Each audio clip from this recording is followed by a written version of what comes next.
Hi YouTube. I know you were saying the other tutorial I did on this was way too long. Sorry about that. I'm just explaining some of the things on it and how to replicate it. Now, one thing I forgot to mention, something else you're going to need if you want to make sure that stuff like the helm is blended in as best as possible, you want to block sand it with a sanding block. A curve block, if you have one laying around, it's even better. And you actually can just make a sanding block out of anything. It could even be something like a piece of cardboard that you have kind of bent to the contour. Long as it's curved with sandpaper on it, it will do the trick. And a lot of times in the auto industry, you have different size of sanding blocks. Some are curved and some are straight. It just really depends. But that's how you actually are able to get the shape of the body panel fixed. And so what you just do is keep doing the sanding like that until you get all the high spots and then the low spots.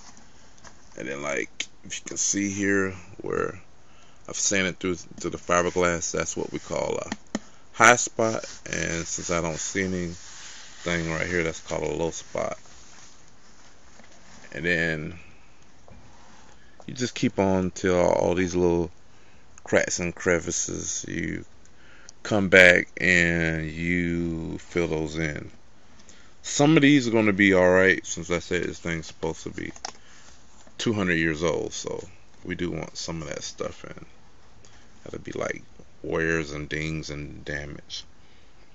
And the cleanup work on this part of the helm, you can use your stat 80 grit, 60 grit, 50 grit, 100 grit, all works pretty good on it.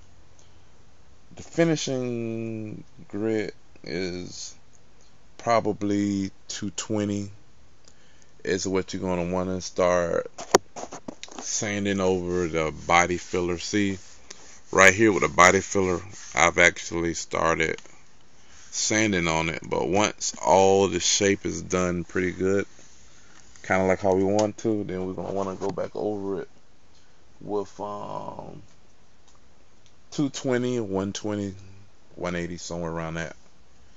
And then we want to do a final coat. Once all the body work has been, once all the prep work has been done on the helm, then we are going to want to go over with something like this, which is 500 grit.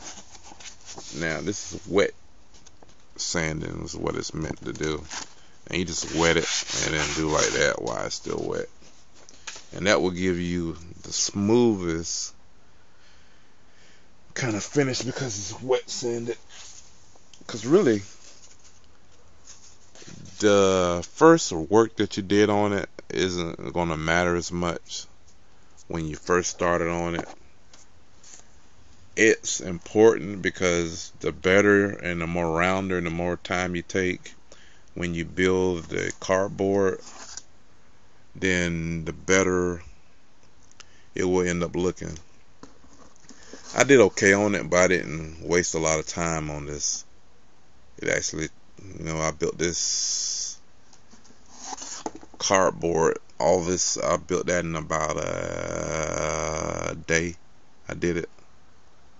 So I didn't put a whole bunch of time and effort into it. So the more time and effort you do put in it, the less work you have to do. And that's the reason why mine is still slightly crooked like that. It's because I didn't put as much prep work in it. But this is a movie prop I'm building, so it's not going to really matter as much. But this is what it looks like, and it looks, I say, pretty good. And considering this is not a World War II helmet, Darth Vader helmet, it's just nothing more than cardboard. It's not even peppercore. And this is a side appliance. I'm calling it appliance because I'm not exactly sure what this is. Some type of audio equipment with a rangefinder or something. Video camera, something. No idea what it does. If you do, let me know. And then, of course, you got the respirators. And this piece here looks pretty good. Which is a Wendy's top and Del Monte fruit cup. Who knew it would work? But it does. So this is what it looks like, and I hope you like it. It looks pretty close to the riot gear. Some things I'm gonna have to do. It's supposed to be like a little cut through here in the back for the riot gear. Like that piece right there is supposed to be cut out and something right in here, which I don't exactly remember now. But yeah, it looks pretty good. And so, like I said, I worked on it for about 3 days. So it's something that you could totally do. It's by no means finished. I mean, I still got a lot more prep work to do on it.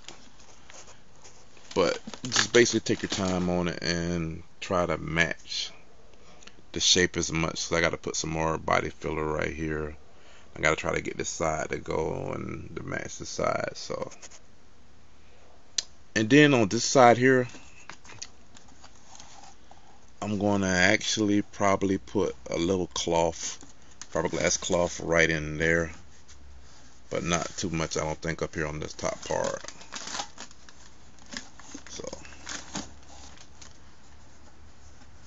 and if it's something you want to know, just let me write your question and I'll answer. Even make a video if I need to answer your question on it.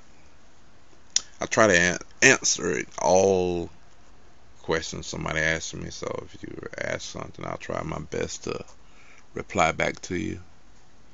I know when it's annoying when you ask a question, nobody ever answer you, back, so I'll try to answer you back.